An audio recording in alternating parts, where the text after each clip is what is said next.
हिवाळा सुरू झालाय. हिवाळ्याचं स्वागत गाजर हलव्याने करूया. छान लाल गाजर मिळाले ते धुवून सोलून किसून घेतले.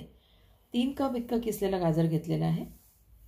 2 टेबलस्पून साजूक तुपावर काजू बदामाचे काप आधी परतून घेतले आणि मग त्यावरती किसलेलं गाजर घातलं. हेही व्यवस्थित आता परतून घ्यायचं आहे.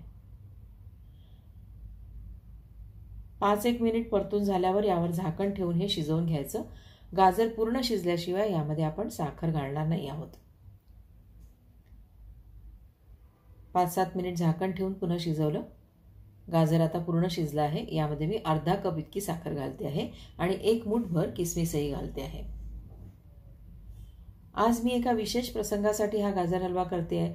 तो मी रबडी आणि गुलाबजाम बरोबर सर्व करणार आहे. त्यामुळे हा गाजर हलवा मला अगदी कमी गोडच हवा आहे.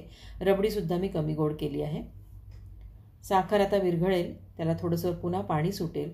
ते पाणी आटेपर्यंत आपण हे शिजवून घेणार आहोत. त्यानंतर यामध्ये मेजरिंग कपनी 2 कप इतकं फुल क्रीम दूध मी साईसकट घालते आहे. मध्यम आचेवरती हे दूधही आटवून घ्यायचं आहे. अशा प्रकारे दूध आटवल्यामुळे त्याला छान खव्यासारखी चव येते आणि गाजर हलवा अजूनच चविष्ट लागतो. फार जास्त वेळ लागत नाही. पटकन दूध आटलं जातं.